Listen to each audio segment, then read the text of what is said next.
Pagi ni Pak Su bersiaran dari Limbang, Sarawak ya. Ada satu pepatah orang Limbang yang sangat menarik, iaitu tanam padi di sawah orang, jangan lupa sawah sendiri. Tanam padi di sawah orang, jangan lupa sawah sendiri. Maksudnya, jangan lupa tanggungjawab sendiri bila kita menolong orang ya. Ya, memang dalam kehidupan kita memang digalakkan untuk menolong orang lain yang dalam kesusahan, yang ada keperluan, yang ada hajat tertentu. Tak kiralah apa bentuk pertolongan kita kan. Kita derma ya, kita sedekah dan berbagai lagi ya. Jadi itu perbuatan yang mulia dan sangat-sangat baik ya.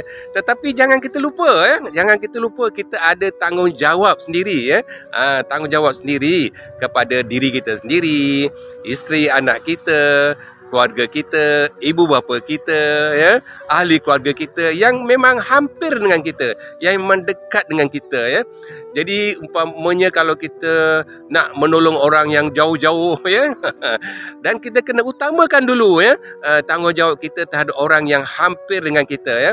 Kita tengok mak bapak kita susah dekat kampung ya, adik-beradik kita ada yang kadang-kadang tu susah ya, ada yang memerlukan ya.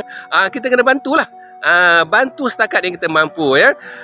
Dan kalau kita ada kelebihan, barulah kita boleh hururkan ya sedekah kita ya, hadiah kita, bantuan kita kepada orang lain yang mungkin ya tidak ada kaitan dengan kekeluargaan ya, yang mungkin jauh ya. Dan kita sekarang pun nak sedekah senang kan ya, online saja ya. Tapi ingat ya, tanam padi di tanah orang, jangan lupa tanah sendiri ya. Memang dalam agama kita, dalam Islam pun kita digalakkan untuk bersedekah ya.